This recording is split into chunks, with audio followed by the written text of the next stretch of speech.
Hop là. Donc là, nous sommes. Donc là, ce que vous m'avez servi, c'est. Donc ce que je vous ai servi, c'est Bouzeron 2010. Notre cheval de bataille en blanc. D'accord. De Bouzeron, donc issu à 100% du cépage aligoté, l'aligoté dit doré dont je vous parlais tout à l'heure, qui provient, c'est un peu un vin préhistorique comme ça, qui est fait selon les pratiques, selon l'idée d'avant la crise de phylloxéra, où l'aligoté était travaillé, était vinifié au même niveau de qualité que le chardonnay ou le pinot noir.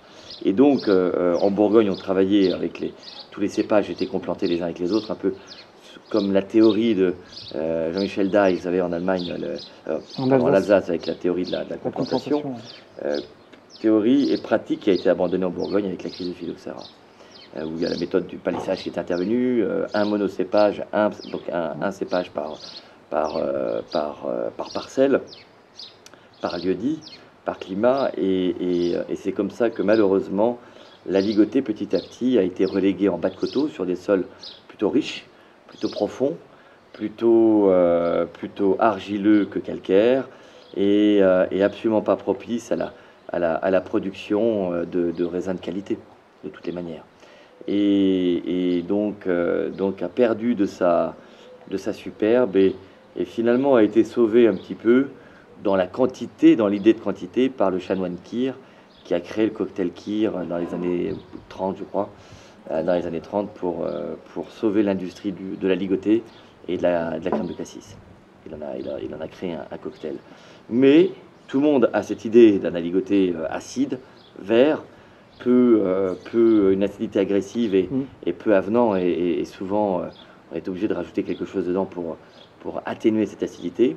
Mais on a oublié qu'effectivement il y a des îlots en Bourgogne, encore là où vous pouvez encore trouver des aligotés de qualité. Donc je vous parlais vous avez Bouzeron que nous dégustons maintenant. Seule appellation village issue des cépages aligotés, tout simplement. Plusieurs raisons, encore une fois, le terroir, je vous ai montré le bocal, la qualité du cépage. J'ai créé un conservatoire du cépage aligoté doré il y a 9 ans maintenant pour préserver l'aligoté de doré et ne pas avoir à aller chercher des aligotés autre part. Donc l'aligoté par lequel nous vinifions nos vins, est issu de Bouzeron et ne vient pas d'un autre endroit. Le chardonnay provient de vignes de Puligny-Montrachet, nos pinots noirs de vignes de Nuits-Saint-Georges. Voilà. D'accord. La vinification du Bouzeron, c'est très simple. Comme je vous le disais, on a 2 petits pressoirs de 20 hectos et 22 hectos, ce qui nous permet de travailler par lieu-dit et de vinifier les vins dans le même contenant. La vinification et l'élevage ont lieu dans le même contenant. On a tout essayé. On a essayé des cuves en verre, des cuves béton, des cuves intérieur verre, vous savez, extérieur, paroi intérieure verre. Voilà. On a essayé des cuves béton, on a essayé des pièces en bois, on a essayé des œufs. Il faudrait essayer l'amphore aussi pour voir.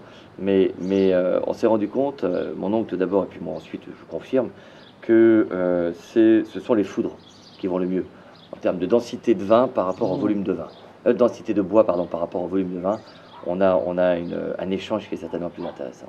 Et donc là, c'est passé en foudre. Alors. Donc ça, c'est des foudres. Le 2010 une vinification est à l'élevage uniquement en foudre, 100% foudre.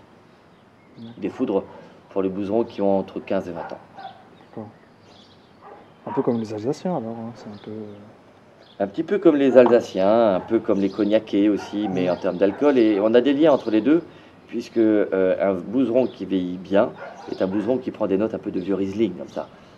Côté pétrolé ou côté un peu hydrocarbure, un peu pétrolier, qui est assez agréable d'ailleurs, ou qui fait penser à un vieux Meursault aussi, souvent. À la dégustation à l'aveugle, où je sers un vieux millésime, les gens sont assez surpris de goûter ne trouvent pas l'origine déjà. Ne trouvent pas l'origine. Parce que c'est assez riche quand même aussi. Enfin, il y a une sensation.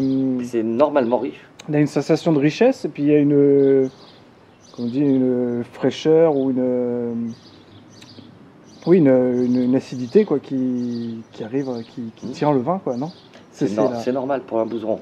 C'est anormal. Les aligotés, je dirais que jusqu'à maintenant, tous les aligotés que vous avez dégustés sont anormaux. Si je puis dire, vous voyez.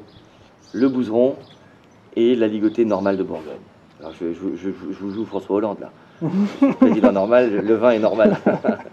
Mais non. Le changement, c'est maintenant. Il est le changement, voilà. Je veux dire que le vin, il est atypique. Il peut paraître atypique. Vous venez de me dire, c'est étonnant. Il a une rondeur, il a une minéralité qui est présente. Tous les deux sont présents. Mais ça, c'est normal pour Bouzeron. Voilà, c'est tout à fait normal. Okay. Les aligotés acides, etc., à la rigueur, c'est une erreur. C'est une grosse erreur d'avoir quitté cette option qualitative du cépage. Mais plusieurs raisons, je crois, ont poussé les vignerons à quitter cette idée d'un aligoté de qualité. C'est d'abord le travail à la vigne. L'aligoté demande beaucoup plus de travail à la vigne, en termes de culture, que le chardonnay. C'est quand même une vigne peut-être plus vigoureuse que le chardonnay. Plus vigoureuse, plus de feuilles, des bois plus épais, toujours plus. Voilà. Ouais. Donc il faut faire toujours un trait. Même en coteau, on arrive à tourner à des rendements qui restent faibles par rapport à l'aligoté traditionnelle. Mais il n'empêche, il faut maîtriser, il faut y bourgeonner, il faut faire tout ça. Il faut faire attention au rendement. Et je pense que d'une part, le travail à la vigne était beaucoup plus important que du chardonnay. Et puis, donc, plus facile pour vignerons, entre guillemets, moi j'ai du chardonnay aussi. Hein. Plus facile de produire du chardonnay, plus de temps pour mieux le faire peut-être, ou le vendre en tout cas.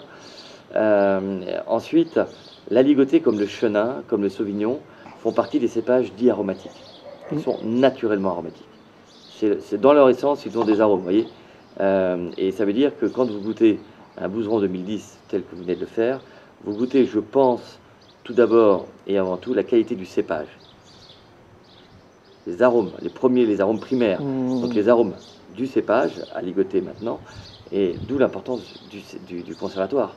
Il nous faut des pieds extraordinairement bons et de qualité pour pouvoir exprimer des belles choses dès le départ. Et il faut attendre 2, 3 ou 4 ans avant de sentir la notion de terroir intervenir. Mais la notion aromatique, elle provient d'abord du cépage et ensuite du climat, après quelques années. Le chardonnay, c'est différent. Le chardonnay n'a aucun arôme. Et comme le pinot noir, ce sont des cépages dits fins. Ils sont rangés parmi les cépages dits fins. Ils n'ont pratiquement aucun arôme en eux, proprement dit. Vous plantez un pied de chardonnay, il va exprimer le terroir tout de suite. Il n'y aura pas le passage arômes variétaux du cépage. Il va exprimer tout de suite quelque chose. Après, il y a les techniques de l'homme, le bois, etc., qui peut donner une orientation qualitative, une orientation aromatique au vin. Mais voilà, le chardonnay peut exprimer le terroir beaucoup plus facilement, rapidement que la ligoté. D'accord.